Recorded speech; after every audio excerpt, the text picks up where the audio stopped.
Football from Yard, the People's Channel. Cross, Robbie, oh! Oh, he met it so well. And Whitmore! Theodore Whitmore. Absent without leave, this is Whitmore. Paul and Gale both available, it's still Whitmore. And it's now 2-0. Greetings, football from Yard Massive. The Reggae Boyz travelled to Cameroon and achieved a 1-1 draw against the Indomitable Lions in a pre-World Cup friendly match. Minnesota United player and national team debutant Justin McMaster got on the scoresheet for Jamaica. In his second game at the helm, coach Jaime Hallgrimsson selected players primarily based in the USA and Jamaica, given that the game was not during an official FIFA window. For his starting lineup, coach Hallgrimsson went with Jamali Waite in goal. Waite was an elite prospect in Jamaica's youth program prior to enrolling at Andre Blake's alma mater, University of Connecticut, and then matriculating to the Pittsburgh Riverhounds in the United States 2nd Division. The towering duo of Damian Lowe and Jamoi Topi started in central defense. Javane Brown occupied the right side and Ricardo Thomas was on the left. Kevin Lambert and Alwyn Harvey from Mount Pleasant started in the middle, while Lamar Walker and debutant Justin McMaster were on the flanks. McMaster, who is currently on the books at Minnesota United, was a talented youth player in Jamaica while at Hillel Academy prior to moving to the United States. 21-year-old Dumbleholden player Peter McGregor also made his debut, partnering with Jordan Fletcher in attack. Cameroon enjoyed the majority possession and had some dangerous opportunities in the first half, but Jamali Waite was equal to the task. With their pace and power, Cameroon always looked dangerous, but they weren't quite able to execute in the final third. The Reggae Boyz had a couple dangerous moments on the break, but the progression forward wasn't the smoothest. The opener was courtesy of Justin McMaster, who received a through pass from Lamar Walker, and he made no mistake finding the back of the net, with the keeper to beat. The lead, however, was temporary, as Cameroon was able to find the back of the net through a shot that looped over the stretching arm of Jamali Waite. There were a few other dangerous moments here and there, but the match finished 1-1.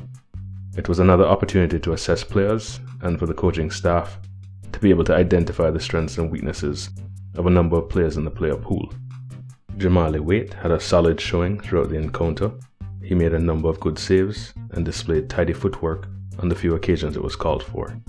If Waite is able to replicate his performance going forward, he will be able to make a strong claim for his inclusion in the squad. He gets a score of 8. Damian Lowe had a choppy day at the office. He often made himself a nuisance to Cameroon, but he was sloppy in possession, and the Cameroon attackers got the better of him or caught him out of position on a couple occasions. Going forward, he either needs to limit his long-range passing or improve the accuracy. He gets a score of 5. Jamoi Topi was adequate defensively for the most part.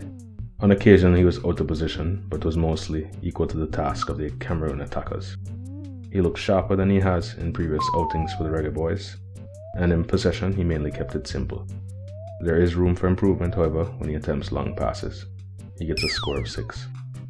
Javane Brown was much steadier on the night than he has been in recent outings.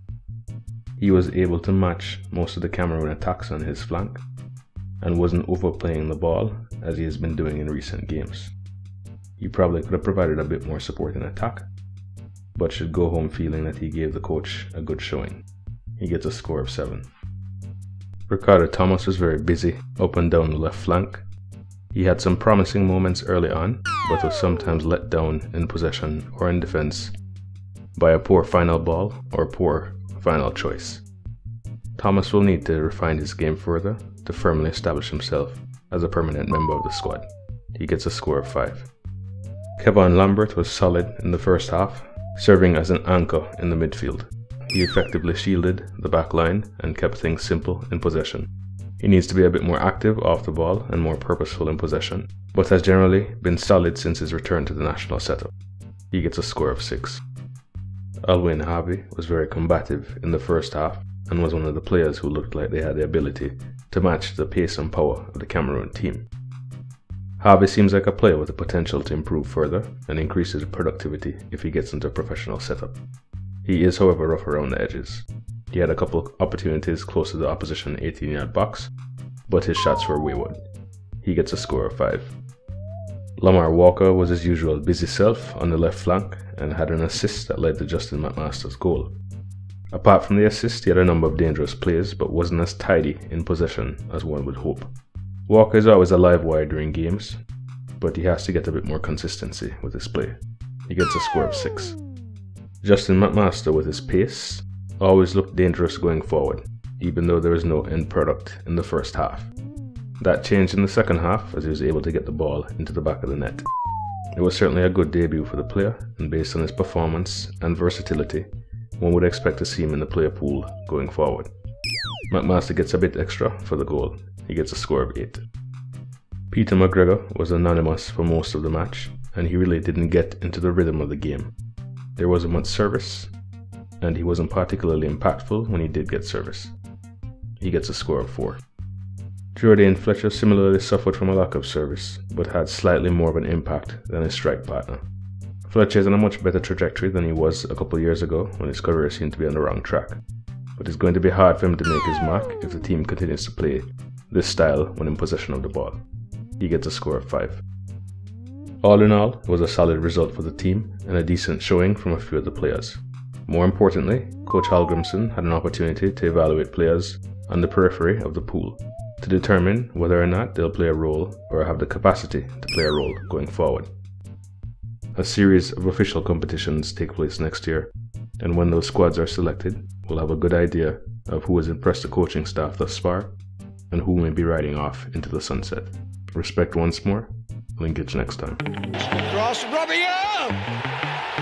Oh, he met it so well. And Whitmore! Theodore Whitmore. Absolutely without leave. This is Whitmore. Paul and Gale both available. It's still Whitmore. And it's now 2-0.